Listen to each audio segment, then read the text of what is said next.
육체의 삶을 사는 동안 가장 중요한 문제는 구원이라고 저는 생각을 합니다. 내가 얼마나 넓은 집에 사느냐, 그리고 얼마나 기름지고 윤택하고 좋은 건 먹고 입고 마시면서 내가 살아가느냐의 무게보다 내 육신의 연수가 다하고 끝을 맺을 때에 내가 영원한 천국에서 하나님과 함께 영원히 살 수 있느냐의 문제와 무게가 비교할 수 없을 정도로 더 중요하다라고 저는 말씀을 드리고 싶습니다.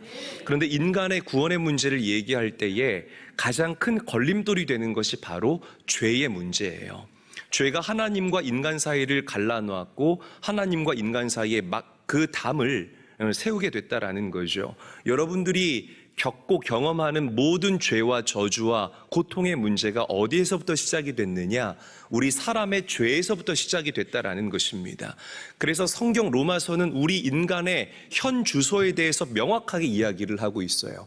모든 사람이 죄를 범하였음에 하나님의 영광에 이르지 못하더니, 이게 바로 우리 인간의 애드레스, 영적인 주소, 삶의 주소라고 성경은 이야기하고 있다는 거죠.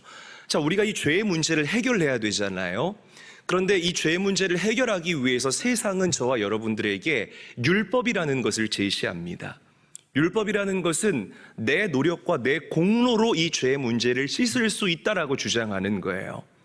내가 한 일, 내가 하는 예배, 내가 하는 헌금, 내가 하는 믿음 생활, 이 모든 것들로 내가 하나님께 의롭다라고 인정받을 수 있다라고 주장하는 것이 바로 율법주의입니다.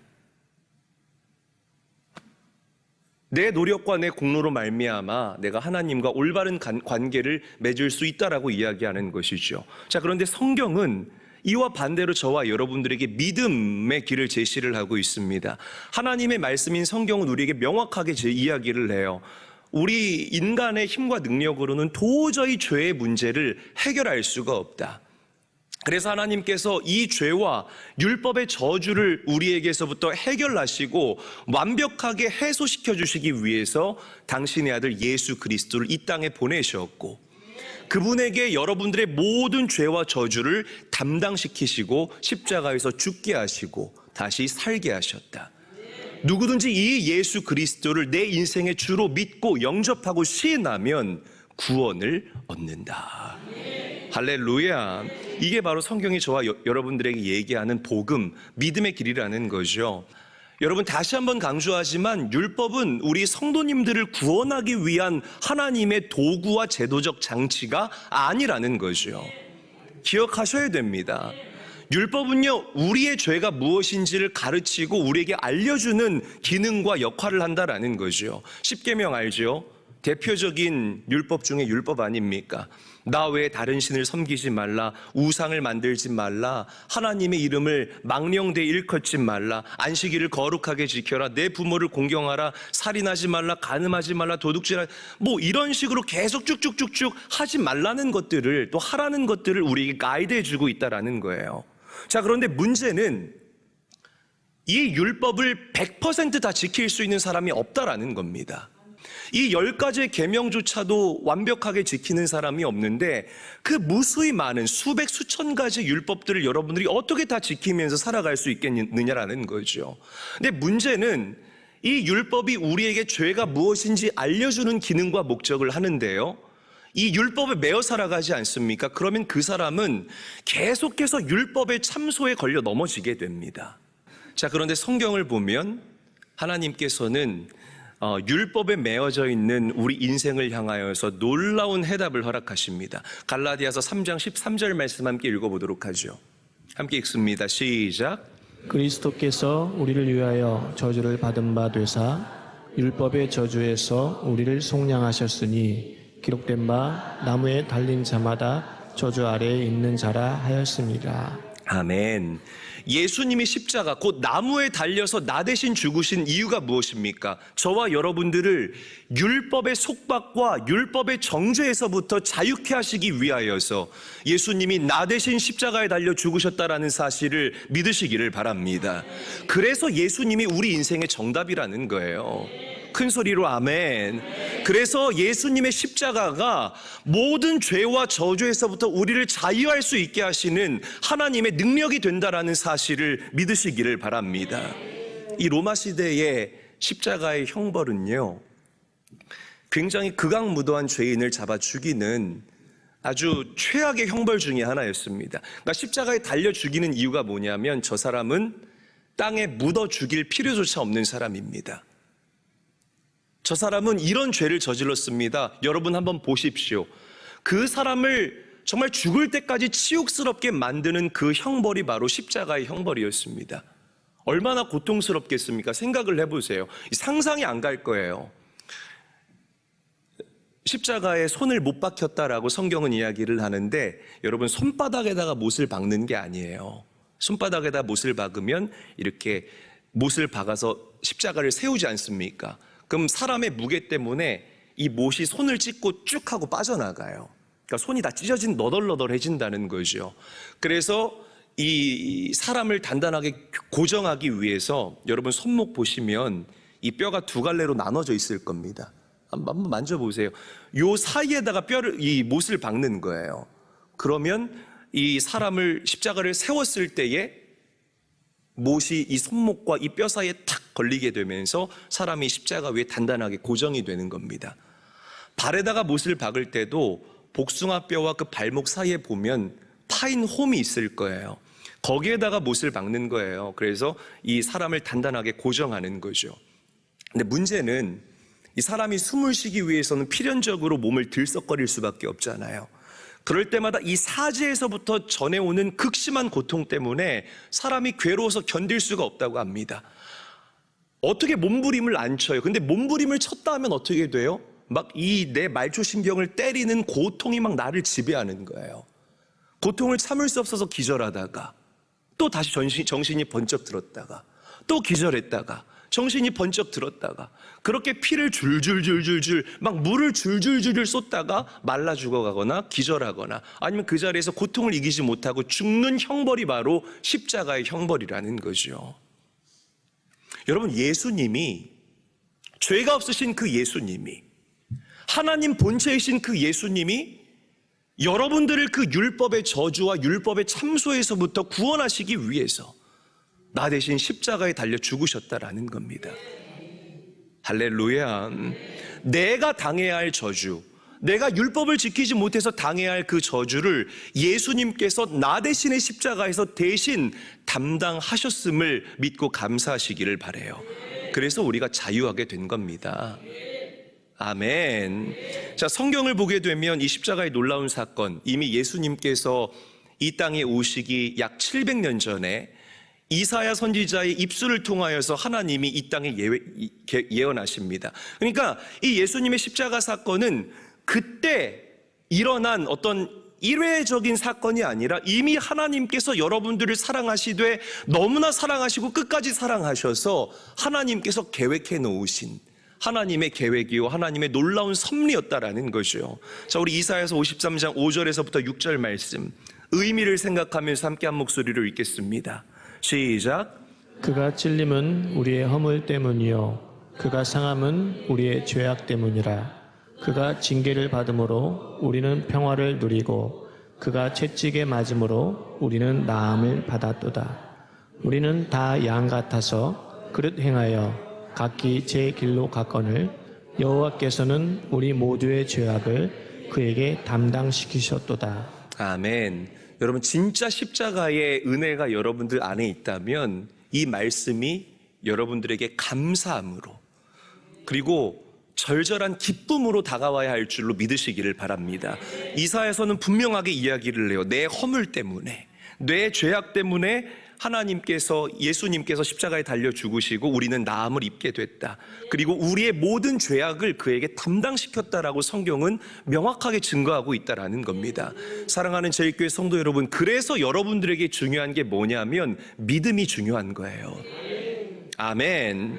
믿음을 선택한 사람은요, 예수님의 십자가의 죽음이 그냥 아무런 감동 없이 다가오는 게 아니라 그 죽음이 나를 위한 죽음으로 받아들여지게 됩니다. 할렐루야. 그러니까 여러분, 이 믿음이라는 것은요, 예수님의 십자가 사건, 복음 중에 복음, 그 복음의 진수를 여러분들과 하나로 묶는, 마인드하고 타이업하는 하나님의 도구이고 하나님의 능력이라는 거예요. 그래서 믿음이 없는 사람들과 믿음이 있는 사람들의 삶이 너무나 다르다라는 것을 우리가 부정할 수 없다라는 것입니다. 여러분, 믿으시기를 바라요.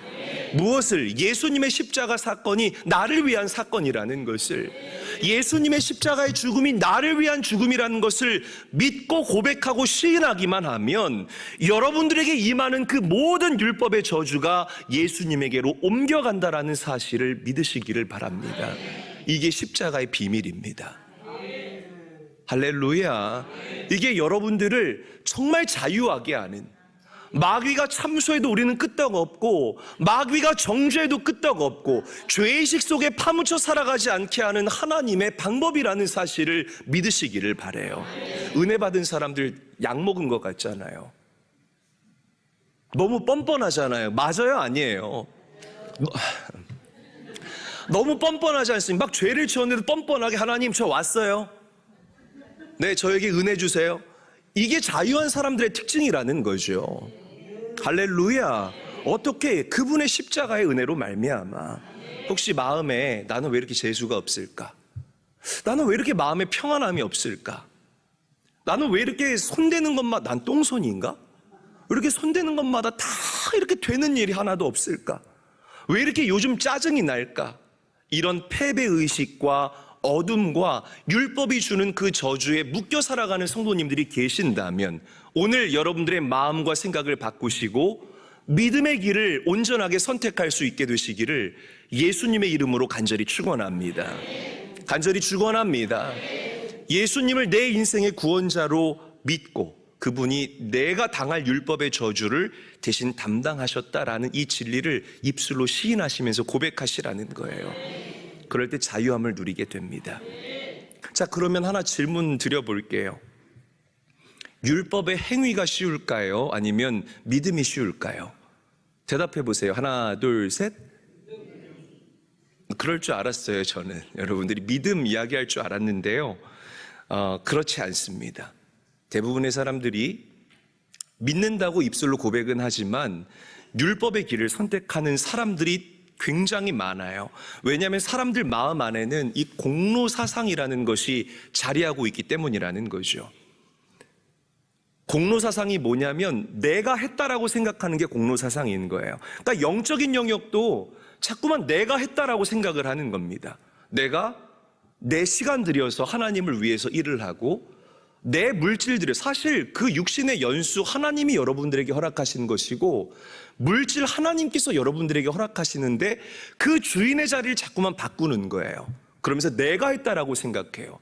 그리고 나의 그 행동과 공로로 가지고 하나님께 인정받으려고 하는 이런 모습들이 다 율법주의적인 모습들입니다. 다른 게 공로주의가 아니라는 거죠. 그러니까 여러분, 이 공로주의가 굉장히 많은 사람들에게 상식적으로 다가오고요, 합리적으로 다가온다는 게 문제라는 거예요. 믿음이라는 것은 내 삶의 모든 영역과 모든 카테고리, 가정생활, 여러분들의 경제생활, 자녀를 대하는 영역이라든지 내 취미의 영역이라든지 모든 영역 가운데에서 가장 먼저 예수님을 생각하고 예수님을 앞세우는 행동이 바로 믿음의 길인 거예요. 할렐루야. 외골수처럼 보일 수 있겠지만 이게 맞다라는 것입니다. 여러분, 저도 이런 설교를 하지만 저도 여기에서 100% 자유하다라고 이야기할 수 없습니다. 그러니까 계속해서 이렇게 예수님을 포함하고 예수님을 기쁘시게 해드리고 예수님을 인정하고 예수님을 앞세우는 내 행동과 내 믿음이 될 수 있도록 우리 안에 계신 성령님의 도우심을 간구할 수 있는 성도들이 되어야 할 줄로 믿습니다. 믿음이 어려워요. 이게 쉽지가 않아요. 예수님 물리적으로 본 사람 계세요? 없지요. 물리적으로 예수님을 어떻게 봐요? 2000년 전에 계셨던 분이신데. 그렇지 않아요. 나는 예수님을 만난 적이 없어, 물리적으로. 예수님이 그래 날 위해서 십자가에 돌아가셨다고 하는데 나 예수님 잘 모르는데. 우리 새가족들 그렇잖아요. 일단 날 위해서 죽으시고 내 죄를 용서하셨다고 하니까 이거 땡큐 베리 감사한데 이게 잘 믿어지지가 않는 겁니다. 그런 분들 굉장히 많죠.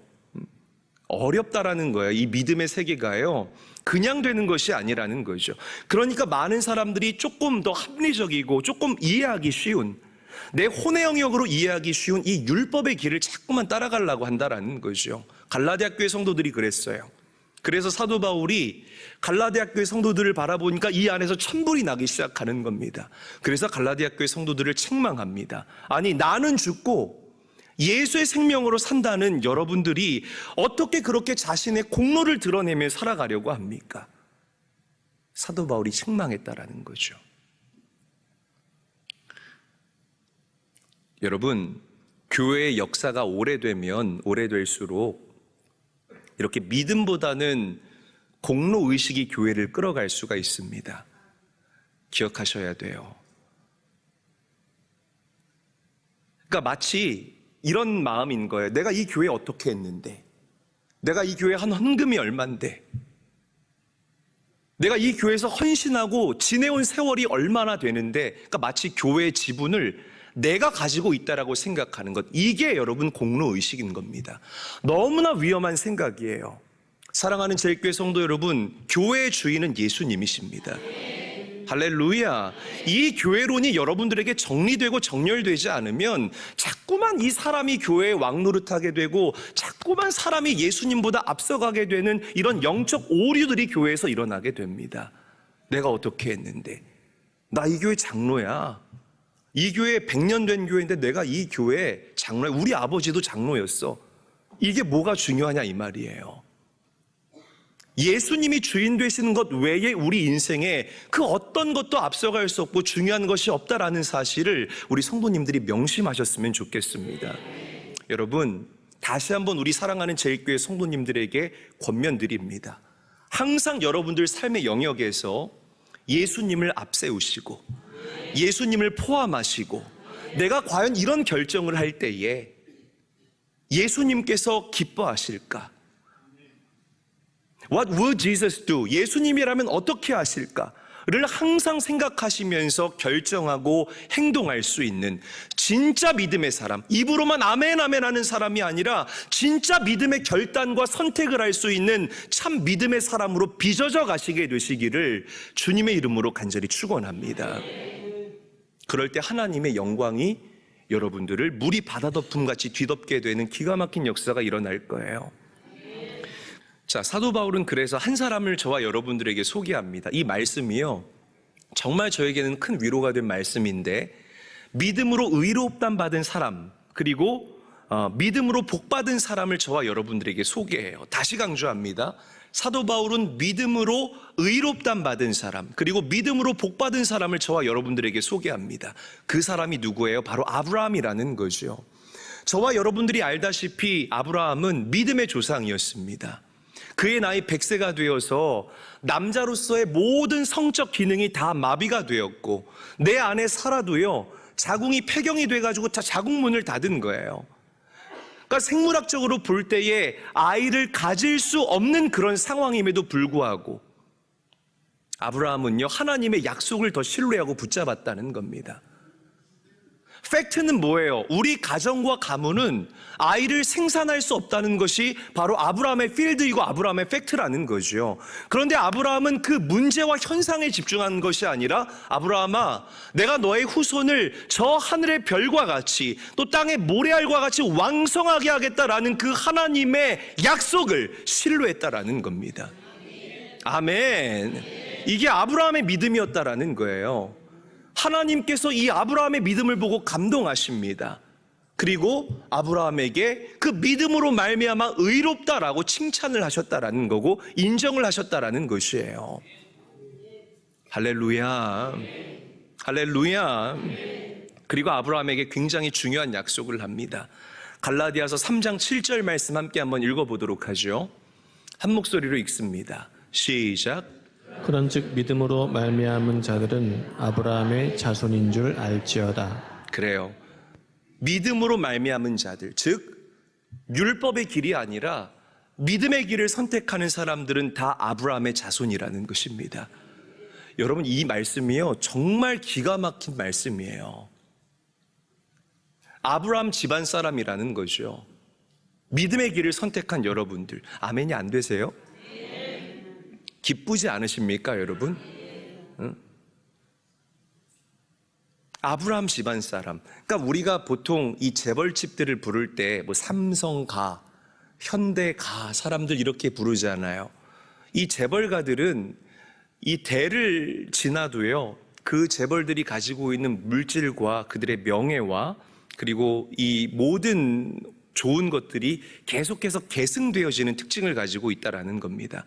여러분, 우리는 삼성과 현대가 부럽지가 않아요. 우리는 아브라함과 사람들임을 믿으시기를 바랍니다. 아멘.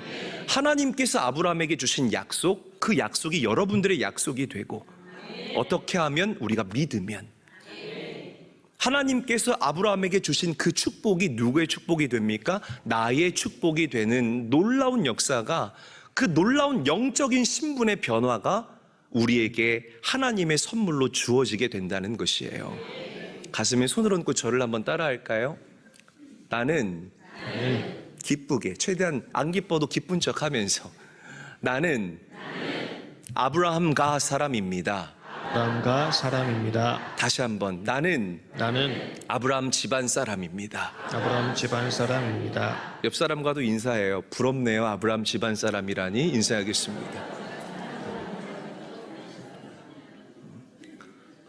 야, 하나님께서 정말 밥을 떠서 우리 입에다가 넣어가지고 턱관절까지 막 이렇게 해주시는 거예요. 지금 보면 죄로 죽을 수밖에 없는 우리들을 이렇게 사랑하셔서 당신의 아들 예수를 내 죄를 씌워서 죽게 하시고 다시 부활하게 하시고 그 부활의 생명력을 우리에게 넘쳐 흐르게 하셔서 믿음을 인정하고 시인하는 모든 사람들은 아브라함 집안 사람이라고 부르겠다. 와, 여러분, 이런 축복이 어디에 있습니까? 하나님께 감사하십시오. 그리고 내가 아브라함과 사람이다라는 이 영적인 이름표가 우리 제일교회 성도님들의 당당함이 될 수 있기를 우리 구주 예수님의 이름으로 간절히 축원합니다. 당당하셔야 돼요. 왜? 나는 아브라함 집안 사람이니까. 야, 내 타고 올라가면 우리 족보에 아브라함 형님 있어. 형님이 아니군요. 아브라함 할아버지 있어. 까불지 마. 이게 여러분들의 정체성이고 여러분들의 당당함이 돼야 된다는 거죠. 예수님을 믿으면 내 안에 성령 하나님께서 여러분들에게 확신 주세요. 환경이 어렵고 힘들어도, 육체가 병들었어도 너는 하나님의 딸이야, 너는 하나님의 아들이야라는 강력한 확신을 주십니다. 이것이 우리의 삶을 돌파할 수 있는 믿음의 열쇠라는 사실을 믿으시기를 바랍니다. 자, 제가 여러분들에게 두 가지 질문 드려볼 테니까 대답은 아멘이에요. 아시겠죠? 대답은 뭐라고요? 아멘. 자, 큰 소리로 아멘 해보시기를 바랍니다. 오늘 이 자리에 계신 여러분은 모든 율법의 저주를 주님께서 다 담당하셨다라는 사실이 믿어지십니까? 그런 사람들은 율법의 저주, 세상의 모든 저주에서 해방된 자들임을 믿으시기를 바랍니다. 하나 더 질문 드릴게요. 우리 성도님들은 나는 죽고 예수님이 내 안에 사신다라는 이 진리를 믿고 십자가에 달리신 예수 그리스도를 따라 사시겠습니까? 할렐루야. 그런 사람들은 아브라함 자손의 복을 누리게 될 줄로 믿으시기를 바랍니다. 말씀을 정리할게요. 여러분, 율법, 나의 행위, 나의 의를 드러내려고 하지 마세요. 끽해봐야 내 크기의 일밖에 경험하지 못합니다. 그것이 절대로 하나님 앞에 의롭다라고 인정받을 수 있는 여러분들의 믿음이 될 수가 없습니다. 오직 예수 그리스도를 앞세우시고 그분을 신뢰하시고 나에게 주어진 환경을 바라보기보다는 하나님의 약속을 이해가 되지 않아도 신뢰하실 때에 반드시 하나님 크기의 일들이 여러분들의 인생을 지배하는 역사가 일어나게 될 줄로 믿으시기를 바라요. 여러분, 예수님과 함께 동행하는 이 길이 너무나 행복합니다. 그 행복을 경험해 보시기를 바랍니다. 누려보시기를 바랍니다. 율법의 속박에서 자유할 수 있는 사랑하는 제일교회 모든 성도님들 되시기를 우리 구주 예수님의 이름으로 간절히 축원합니다.